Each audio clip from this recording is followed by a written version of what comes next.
Hey, what's going on? This is Jay Free, and I wanted to come back and talk a little bit more in depth about how to set up your gospel click tracks, and for a gospel event, a gospel show, or a praise and worship set with your church or what have you, and talking about the session view and how to set that up, flexibility, and what you can actually do in order to have that flexibility. And so, initially, when you open up live, you'll get your screen looking like this, and of course, this is your browser to the left, and then you have your timeline. This is where all of your work area. This is where all your tracks and things are going to be listed. You can come in here and you can literally insert different tracks by right-clicking. You can insert an audio track, MIDI track, return track, an extra scene. This is what a scene is right here. So all of this whole line here is actually a scene. Okay, and in order to just add additional scenes, you can do that as well. And so literally that's the track, that's the audio tracks. I'm sorry. There, I was actually inserting the aux tracks or what have you, return tracks. I'm sorry, but the scenes is just the command key and I, and that'll give you additional scenes. And based on what version you have, determines how many tracks and how many scenes you can have. You know, unlimited scenes and all that type stuff as well. All right, so I'm gonna just delete these. Yeah, and so that's really your main crux. Again, here is the actual interface. So all of your ends, you have that. So whether it's a computer keyboard, if it's a IAC driver, you know, you can configure additional drivers and devices and things in this section here. And you have your regular MIDI as well. And then you have your in and out. This is all your hearing preferences and all that. I always keep it on audio, so that way, you know, it automatically detect what my listening environment is. And then you have your outputs. So if you're running to a interface, you know, you can select your interface here, whatever the case may be. And then in this section, you'll see here in the audio track, you have your sends. Okay. So with your sends, you can actually set up. You see how I have reverb, have delay, and I've got all these additional returns. What I normally do is I'll set that up, and you'll see it as well because I'll set up for the house, and then I'll set up for a drummer as well. Okay, and I'm able to send this, you know, to that, and then of course we have the outputs for that. All of that matters here, and these are your sends going to your different aux sends as well, or your aux tracks. Or return tracks as well. Okay, and so really the process is when I get an actual zip file and I unzip that file, right? I have a folder that I actually will actually have it in, right? And I need to go in and really separate these because I still have some of the zip files within this folder.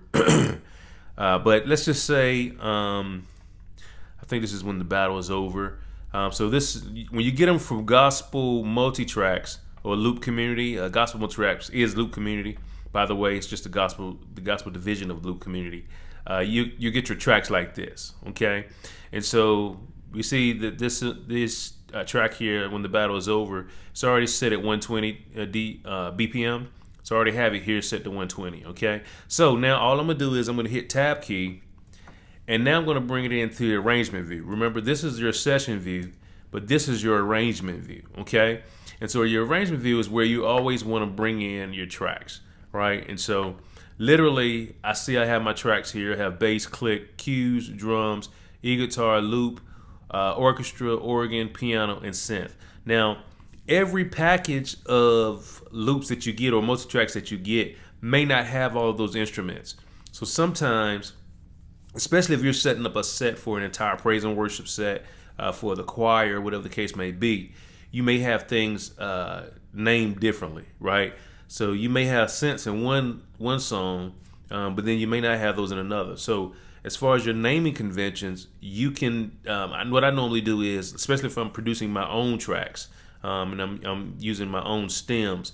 What I normally do is I'll have bass, click, cues if I'm going to use cues, and then cues are just simply the announcement of the next section coming. So we have cues, which are audio. That actually says, okay, verse 1, 2, 3. It counts in the verse for you, or the chorus, or the vamp, or whatever the case may be. And so I'll do the cues, and then I'll have the drums, and those drums are submixed down from whether I'm using Logic, whether I'm using Pro Tools, or whether I'm using Studio One. Okay, I use all of those DAWs. So I would actually submix my drums down again to make sure that they're actually on a track. Because again, you don't want it to be too complicated as it relates to all of the actual tracks. You know, like with Pro Tools, many times we used to just run everything straight out in a live environment setting. We would have our, 18 channel interface and just run single like we're in a studio. We would do that live on set as well. But most churches are not set up that way, right? They're not set up to run multiple outs to the board or what have you, especially if you're in a fairly older church. Some of the newer churches and things, church plants and churches that are modernizing their actual facilities and worship environments, they're actually upgrading to digital software. They're upgrading to digital boards now. So a lot of this stuff is a whole lot easier to accomplish now than it was back in the day with analog, boards and things where you had to have the snake running to the stage and all this type stuff. When now you could take one Ethernet cord and set up, just have a box on stage that everybody plugs into, and now you can run digitally back to the board and all that. So you don't have to have all of the different, baggage of the actual cords and all that type stuff, trying to run all the way back with a snake, to the board or what have you. And so, I submix those drums down. If I have guitar or guitars, I'll submix those down to, and I'll make sure that I have those panned. So if I may have an electric guitar and I may have that pan left, but then I may have an acoustic guitar playing with that, right? Or I may have two electrics, so I'll pan one left, pan one right, at a certain percentage, and then I'll have the acoustic and I'll pan it, I'll pan that as well. It just depends on the actual flavor of the song or what have you. So then I'll have all my guitars mixed down. Of course, my loop, I'll have that on a separate track. And then orchestra, that could be strings, pads, whatever the case may be, organ, and then piano. And then the synth is just really all of the synth sounds. So brass, any kind of analog synths or what have you, all of that, any moods, anything of that nature. That's what I'll put on those lines. So I really try to keep it to like 8 tracks, 10 to 12 at the most. I don't really come in here and do like 16, 18, 20 tracks and all that when I'm actually having a multi-track. But again, you may get one like this. So what I like to do is I'll go ahead and I'll click and hold Shift. And again, I'm working on a Mac, and the shortcuts are pretty much the same, except the command button. I think the command for which column is actually the Windows key on Windows PC. So I'll try to remember these key shortcuts for the Windows side as well. Haven't been on Windows in so long. But again, so you'll shift click, and then you're gonna click and you're gonna drag, right? And so you see how it shows up in the actual window here. Now notice how you only see one track. So you might be thinking, okay, one track has been dragged. And absolutely that's not true. Actually, that's not true. So what happens is when you drag them like this all in one, Ableton is thinking, okay, you want them all on this one track. And so all the other tracks that you see here, like the click, the cues, the drums, e-guitar, all that, that's actually behind the first track, okay, which is the bass. So what you have to do is you have to hold the actual command key. So that'd be command key for Mac, that'll be Windows key for PCs. And you see how it actually makes the actual tracks line up vertically versus horizontally. And so then once you do that, you just release and boom. Now you have them on the actual timeline. So now I'm going to close the browser window. So now I have all the tracks that I'm working with. Let me close down here as well. Okay? And so now what I'm going to do is you always want to come in here and Command R, and let's just start naming these tracks, okay? Let me go back up to the top. And so we got bass. And so what you want to do is you want to go ahead and name these tracks, because if you have multiple songs, now all you have to do is drag those individual song clips to the actual timeline. So let me show you what I mean when I'm talking about that. So say for instance, okay, we have this song here, but now we want to add another song to the back of this, right? So we got When the Battle Is Over. Let's do when all God's children. So we're gonna take this, boom.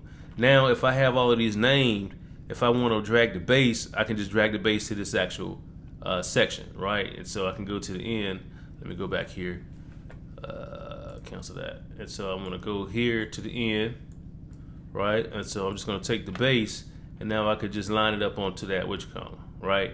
Again, now you have to change the tempo of these things when you're bringing them back in too. So that keep that in mind. So I would come in here and I would do a tempo change here, right? And so all you have to do is come here, record the tempo, just hit the record button, make sure the tempo is set, for like 3 seconds. You can stop it, and then you would actually drag it up. That's something different, a little bit more advanced, but we'll talk about that as well. But I just want to show you, why I do the naming and stuff in the beginning, especially when I'm setting up a whole set list or what have you. Okay, all right. So let's do that right quick. So we got bass, we got click, and cues. We got drums, e-guitar, loop, orchestra, organ, and synth. Okay, so now we're good to go. So now what we want to do is, because again, we're going to be working with sections. Now you could easily do that here, but we need to, first we got to set the locators, right? So literally we need to find out where the beginning of the song starts. And again, we're going to go ahead and play that.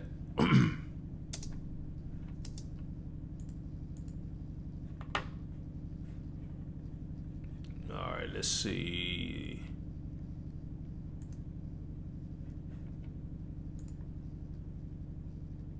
All right, let's see why it's not playing. Let me see here for a minute. All right, let me figure this out right quick.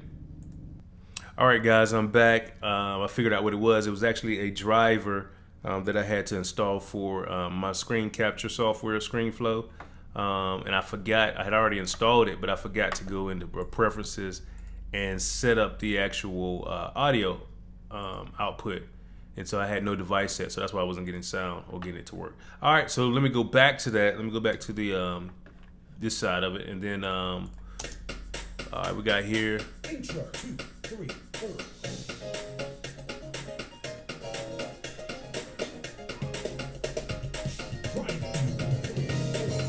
All right, so now, all right, we know where it's at, right? So I'm just gonna spread this out, and literally what I can do is come in here, and I'm gonna put a marker. I'm gonna set a marker for the top of the song, right? So that'll be the count in. So here's the markers. You can set it here, and I'm just gonna do set, and you see how marker 1 comes up, right? And so I'm gonna go through the whole song and just put markers. 2, 3, 4. All right, so I got a marker there for the top of the intro.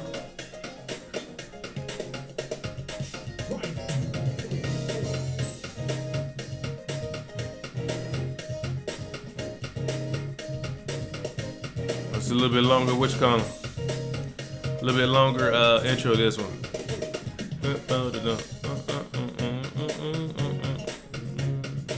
All right, let me go back here.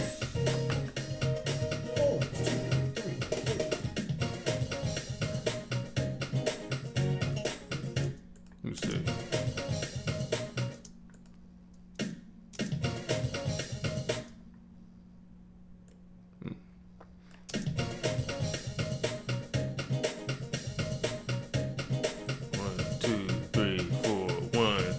Okay.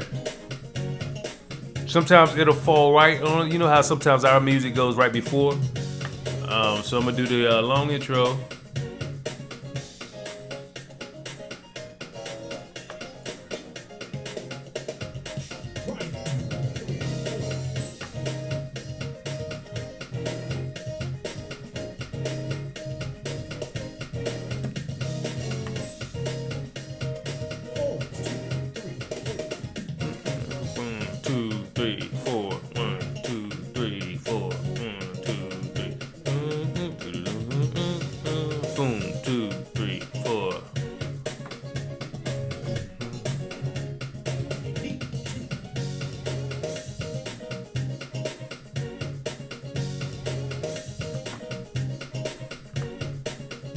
All right, so this brings out a good point here, like with don't wait till the battle is over. Shout now. So you got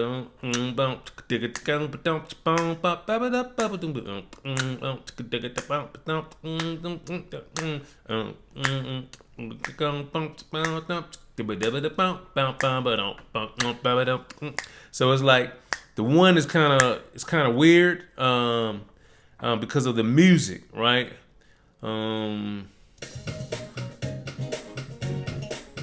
We got, and so what happens is, like, if you look at my measures up here, like, let me spread this out, and you look at the measures, because timing is going to be key, and counting and stuff when you're setting up your actual set, and I'll show you why.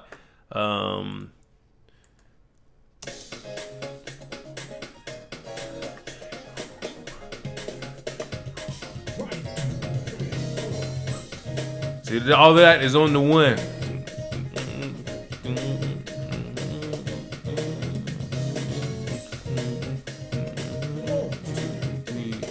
1, 2, 3, 4, 1. You see what I'm saying? So it's like, let me go back right here. 1, 2, 3, 4, 1, 2. You see what I'm saying? So it's kind of like a half, and so now we're on like the half. So it's like when I hit this, so I'm actually on the 13.3 versus being on the 14. You know what I mean? At the top of the actual what you call it.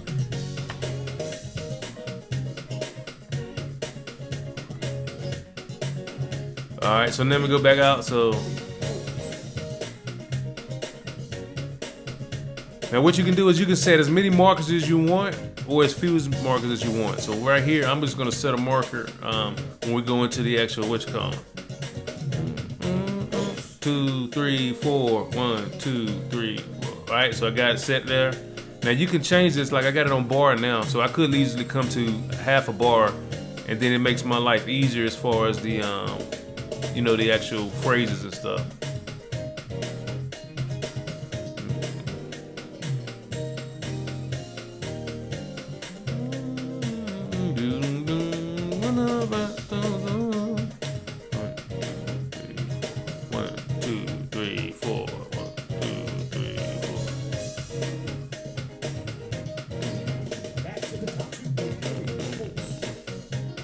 All right, so I got enough, you know, right there to just kind of show you how you would set these markers up. All right, so let me just go back here, and I'm just gonna name these. And so we got intro. Actually, we got count in.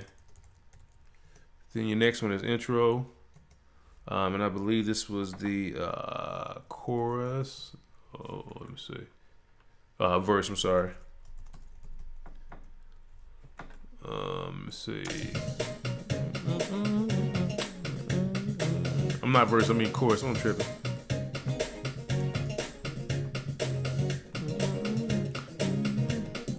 Chorus 2. I think the verse was right around here.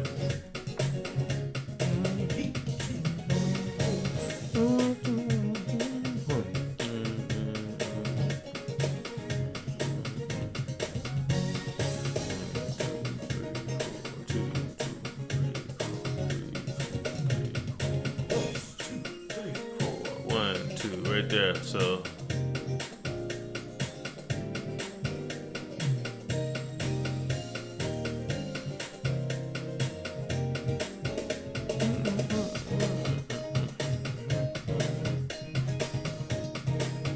all right. So the thing about it is, when you're doing this, you're counting. It really can be based on you, to be honest with you. So, like for here, we've got what, 2 measures. Let me pull that out. And sometimes it can get tricky again, depending on what the song is. But for 98% of the songs that we do in gospel, your counting is going to be like straight on.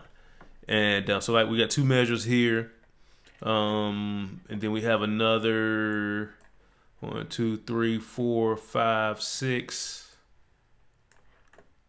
Where am I at from here? Matter of fact, I can do this. I'm gonna just do it right here based on the measures. Because what happened is, I'm gonna show you when we're setting it up. If you set up the counts the right way, it'll still trigger, you know. But I always like mine to be on the actual on the actual break. So whenever the verse starts, whenever the chorus starts, whenever the intro starts, all of that I normally want it to be on. So I get real granular sometimes in my actual counting. All right, so let's just say we're just going to take these two right here, right? And so what you want to do is now we need to cut these up in order to put them in session view. And so let me close this browser.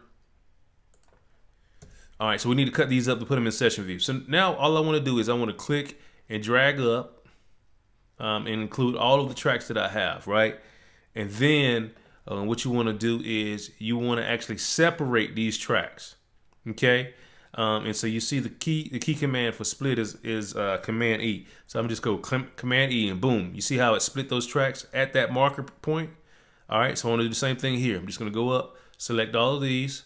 Then I'm going to hit Command E. Now I got all that split up. I'm going to go here, do the same thing. And you got to be careful, make sure that you get it from the actual beginning of that marker to the next marker. And then you're going to do the same thing, okay? Same thing. Take that, boom. Go all the way to this marker, and boom, okay? Matter of fact, I might as well do this last one too. Just so you guys can get the example. And you can also do this. You can also come here and select the select from this point and then hold shift and go to this point. Well, it's not doing it right now. Hold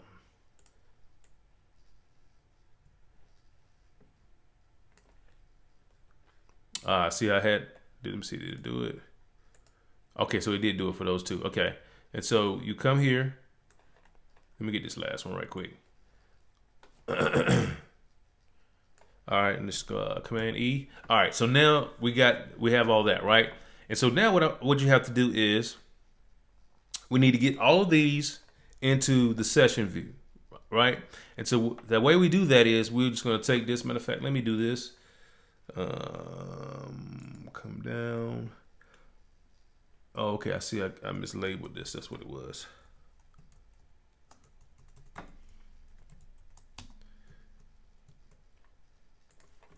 And then we have synth right here. Okay, so now let me select all of these.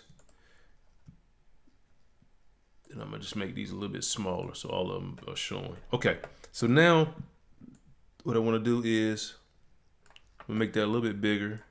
I'm just gonna come here, and now I just want to select all of these. So I can hold that and then shift, click.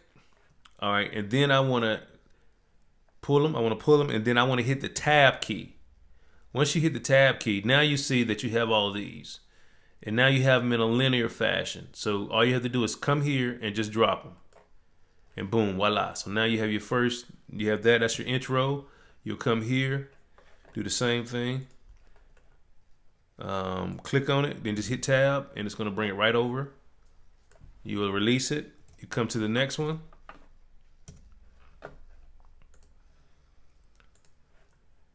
Click, tab, come here, and trust me, you get faster and faster. The more you do this, it gets faster and faster. Okay, doing that. All right, boom. So I'm gonna just do the first four in this right here. Okay, so now I have my actual clicks in here. So I want to go ahead and name those, or the tracks in here rather. So I want to go ahead and name those. That was intro. I'm sorry, that was count in. You got intro, chorus, and I think this is chorus 2 if I'm not mistaken. Okay, now I have those over here, so I'm gonna show you what happens if I just hit the count in. Intro 2, 3, 4. Okay, it stopped. You're like, okay, what in the world is going on? So it stopped. So what you have to do is you have to tell Ableton, I want you to go to the next scene. These are all scenes. So these are all sections, right? We call them sections or sequences within the song. Ableton calls them scenes. Okay, and like I mentioned before, a scene can be an actual full song. So like each of these tracks could actually be just a track that's running a full song, a full stem, right? Or it could be sections of an actual song. So right now I'm having it set up as sections of a song. Okay, let me say that again. So literally, if you have a click track that has this entire song as an MP3 file, you could just drag that in here and you'll have just that song on that actual line. So that's great for if you're just playing straight through and you don't have to worry about flexibility or spontaneity as far as the worship is concerned. Having spontaneous moments during the actual worship. So if you don't have to worry about that, then you can just put your MP3s on here and boom, you just have your songs lined up for your set list. A lot of people do it that way as well because they go straight through. They know the sequence and they go right through the sequence just like the records are already written. Okay, but here we want flexibility with our praise and worship leaders, and giving them the flexibility to move and how they please and all that. And so this is going to allow you to do that. So now what I want to do is on this first line, we have to go down here and we have to launch the clip editor. And so literally I want to click on this first one on the bass, and then I'm going to hold shift and I'm going to click on this one as well. And so now it's going to give me all of these clips here. Okay.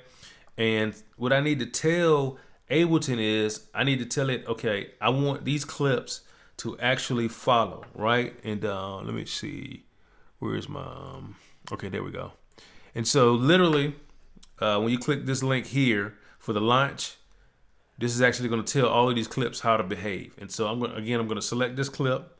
I'm going to come here, hold shift, and boom, come up here. So now I want to come here and say, okay, I already know that this count in is a 2-bar count in.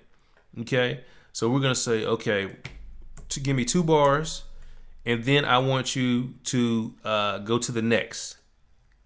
Okay, everybody saw what I did there? Here at the launch, give me 2 bars and then go to the next. And what that's telling us is to go to the next scene. Okay, so now watch what happens when I actually hit the launch button. And now you see how it lights up for the next scene, and then it goes directly to the next scene. Okay. All right, but we have to hook up all the rest of it, right? So let me go back here and let's see how many bars we have for this one. It's 1, 2, 3, 4, 5, 6, 7, 8, 9, 10, 11, 12 bars, okay? And then the next section has 1, 2, 3, 4, 5, 6, 7 bars. All right, so we got 12 and 7. So I'm gonna go ahead and I'm gonna select this. Then I'll come down here and I'm gonna go 12. And then I'm gonna set it for next. All right. And then the next section, that one was 7. So I'm gonna set it for 7. And then I'm gonna go next. Okay. Now if you wanted to repeat a section, then you would come here and you would say play again. Okay. If you wanted this to stop after playing a section, you would hit stop. Or if you wanted to go back to the previous section, you would hit previous. And so you could, format it that way as well. But I'm going to hit next here, and let me see. Well, it doesn't even matter what the last section is because I don't have anything on the bottom of it. All right, so let's see what we get. I'm going to go back from the top section. 2, 3, 4.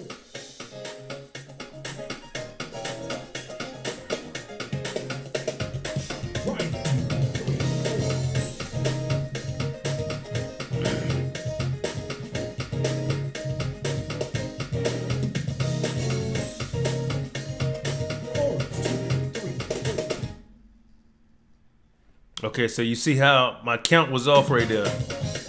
So I have to go ahead and fix that normally. But let's see if this other one will which count too as well. Right. So that's why I say when you have a song like this, that's when you have to get a little bit granular, because you got to make sure that the count is right so it falls right. And so, like I was telling you, how you have the in-between times with when the battle is over.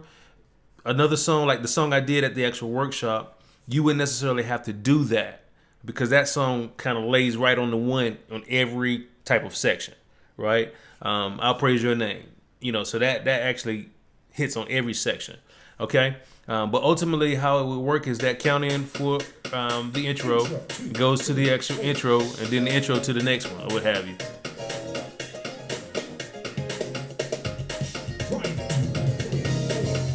You know what I'm saying? So that's how I would do it. And so that's ultimately how you would set it up, right? And then the other piece of it is this.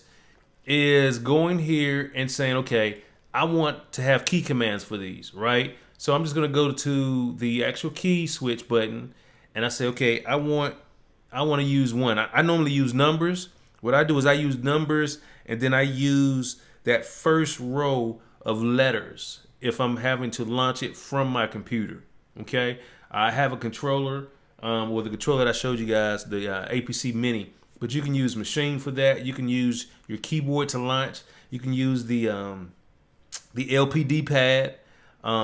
There's several pads out there, or several MIDI devices you can use to actually use as triggers for your loops and stuff of that nature. And so I'm just going to put 1, and so you see how it goes to 1, the intro. I'm going to put 2, chorus I'm going to put 3, and this chorus I'm going to put 4. Okay. Now, if you wanted to just naturally launch these by yourself, you literally could have this intro just playing again, and then matter of fact, I'll show you that. So I'm just gonna go keys. So let's just come back here on the actual intro, right? And I'm gonna click the intro, and I'm come back here, and I'm gonna say, you know what, play it again, okay? And then so what happens is this intro is gonna play again. And then once I'm ready for this intro to actually move to the next section, then I can make it move to the next section. Or if you have the counting, you can do the same thing with that. So let's just say, so we're on the intro.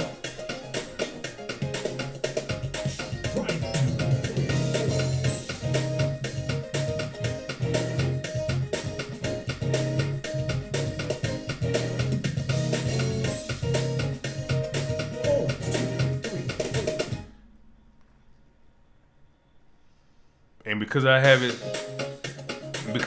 the key switch, the other switch, to go to like the 12 measures, it's waiting for the turnaround time.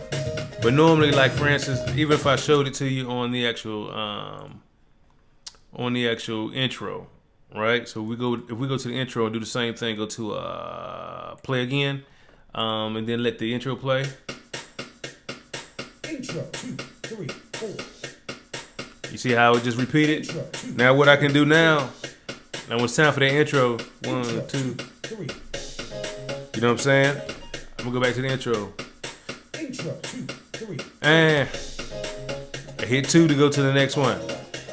And what happens is I got it on a quarter note. So within that, literally when this intro gets to number 4, to the 4th beat, I can hit the quarter note and it'll come right in. So like for instance, 1, 2, 3, 4. You see what I'm saying? I don't like to be that close, so I always set this to either half or a bar. So I normally do a bar. So like this, 1, 2, 3, 4. So anytime after he says intro, I don't have to worry about it because I know it's going to land on the next bar, the next beginning of the next bar. Okay, and that's another reason that you want to kind of have that perfect on, as it relates to the timing of the song, where the song starts. Because, sometimes you'll have an intro or you have a section of a song that doesn't necessarily end on the, necessarily end back on the 1. Like I was just saying, it could be the half, it could be the 3rd, and so you're kind of like stuck in between. And so you have to figure that out and then plan for that accordingly when you're setting up these sequences and things. So again, 2, 3. If I don't hit the button to launch this next clip, it's not gonna launch. But if I do it now, you see what I'm saying? So it comes, yeah.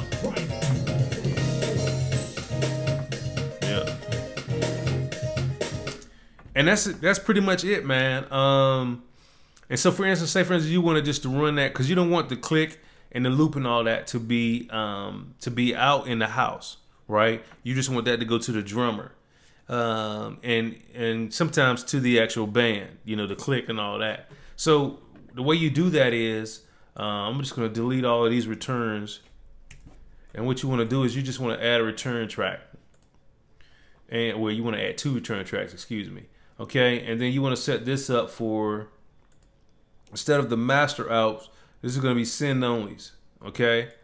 You'll come here to send onlys, and what you're going to do is, what you want to do is you want to select all of these. And again, there's multiple ways that you can actually do this.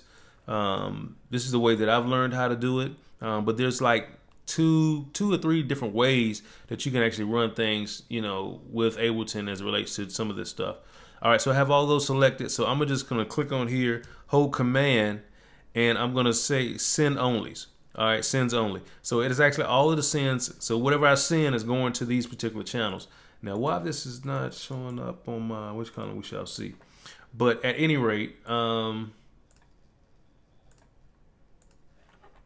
so what I want to do is on these particular sends. Now you notice when I created the sends, it automatically put the actual send buttons here, right? The output to the sends. So however many returns and things you have here is how many buttons you're going to see down here, okay? And they'll be labeled to this as well. And so let's say I want to just send the click. I'm going to send the click to B. Hold on, let me take the shift off. I'm going to send the click to B. Let me go back and make sure I take all of these out. All right, so I'm gonna send the click to B, all of it, and I'm gonna send the cues as well, right? And the great thing about it is you can still send the other music to the drummer or to that actual which kind of track, right?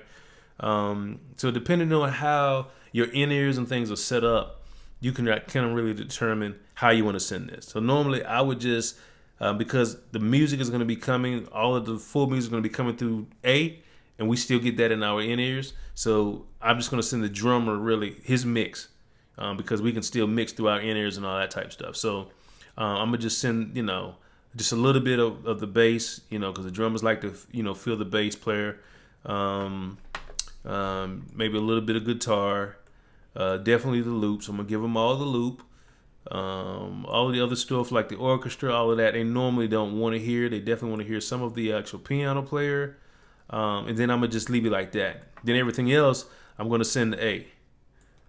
So I'm gonna send even, but I'm not gonna send the click. So I'm not gonna send the click. I'm not gonna send the cues. Okay, that's very important. I'm not gonna send the click. I'm not gonna send the cues. And then, of course, on this one, I'll have the drums. Since this actually we'll just act like we don't have a drummer. How about that?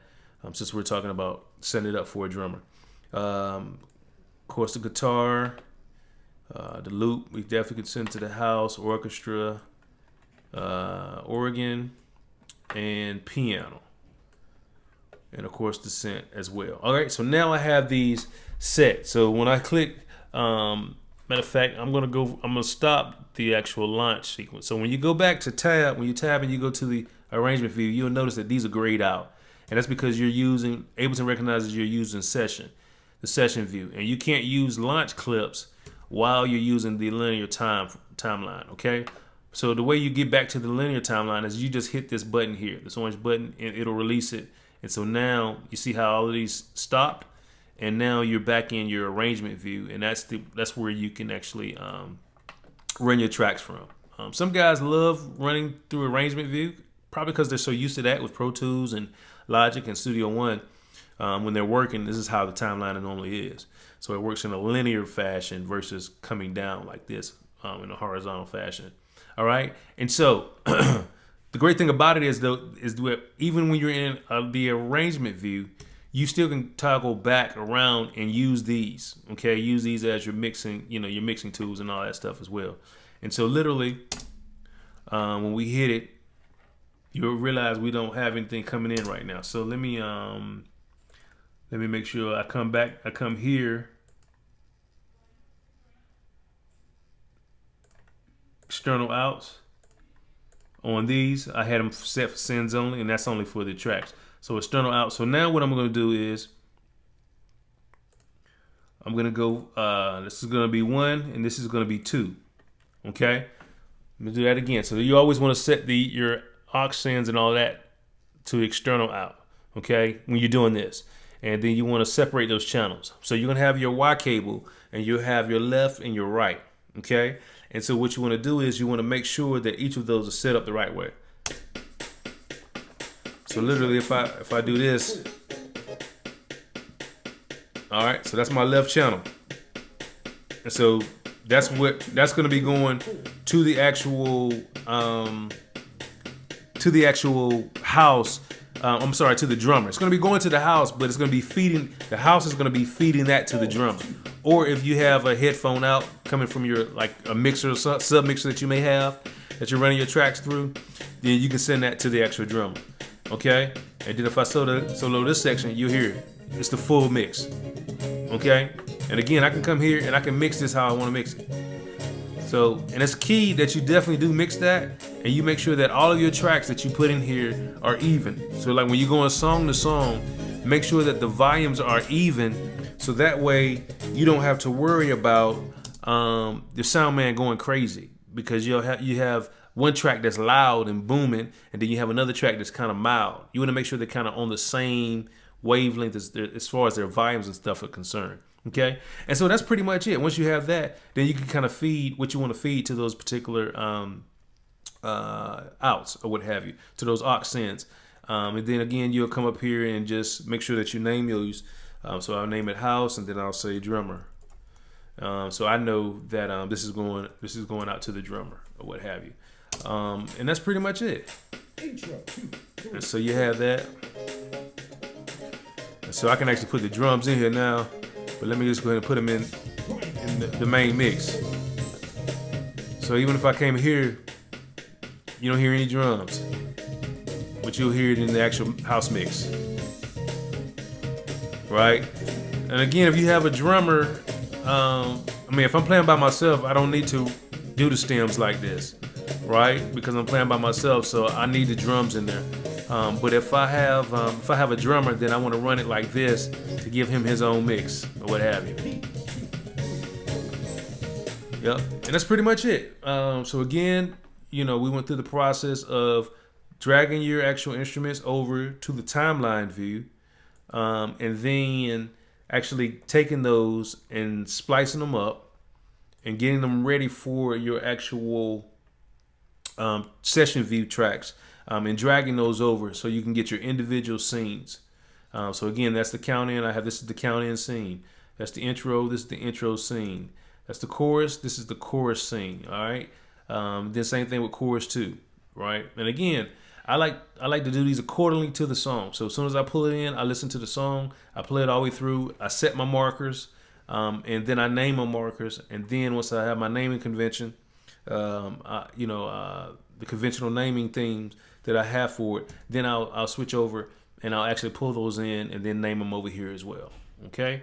If you guys have any other questions, what I'll do is I'll drop a link in the chat, and we can do another one live tomorrow. I meant to get on live tonight, but when I got home, and I was so tired because I was up early last night, yesterday morning. I guess it would have been yesterday morning, Saturday morning, doing some additional work and stuff. So when we got home after the workshop, man, I was just dead tired.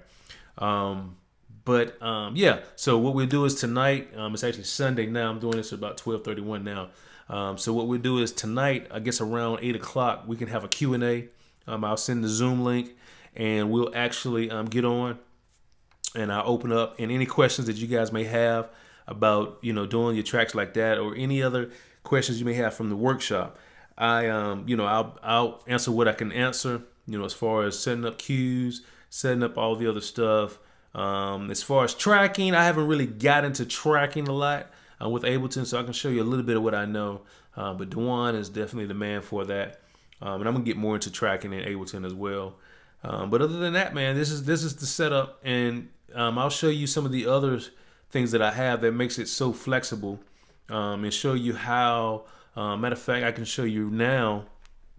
When I was telling you guys how I'll have a whole set list, and so here I have my master list, right? And so I'm just gonna open up this.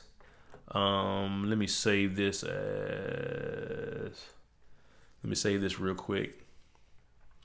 Let me say battle demo.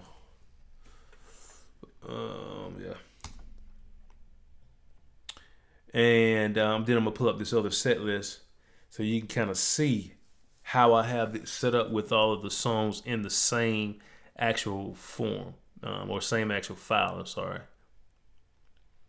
So this master set list has got it's got about this one for GH Greater Harvest is one of the churches I used to help play for. Okay, so this one only has seven songs in it or what have you. Okay, and so you can see here how I have it set up. So literally, I have it. I actually have a click track thing that I can actually go in and make click tracks with.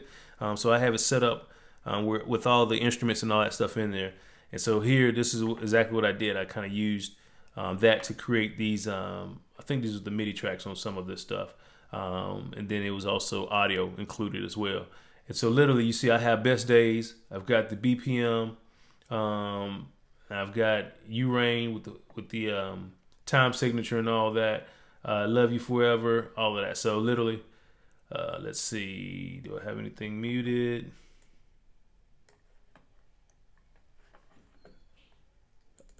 Let's see why this is not playing.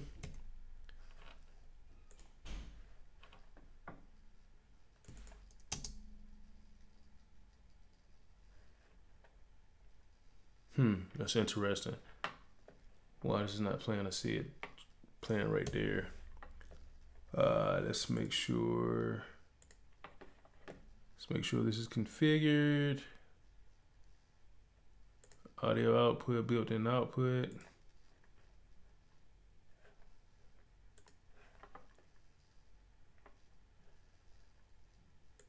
All right, let me go back. Let me do this here. Take all of these.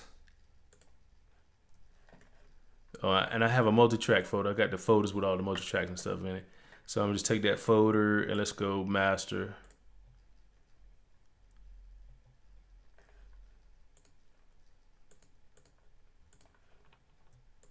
On all of these, hold Command Shift and choose master. All right, then all of them will change into. All right, so.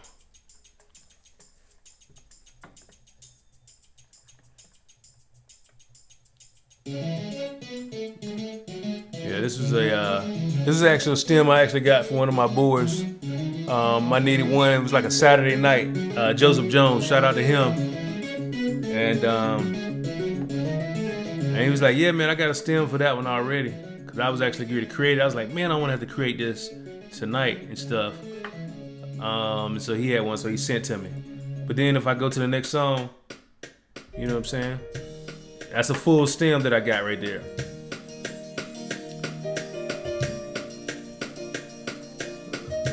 If I go to Worth,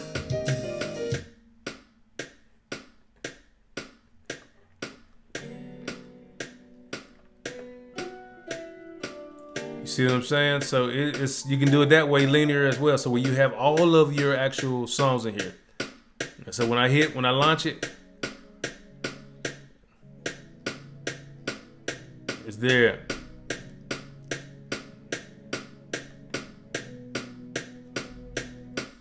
I love you forever. I love you forever. You see down here, it says some of my media files are missing, so that's why you may hear some of the stuff that's lagging because all the actual audio files are not in there right now.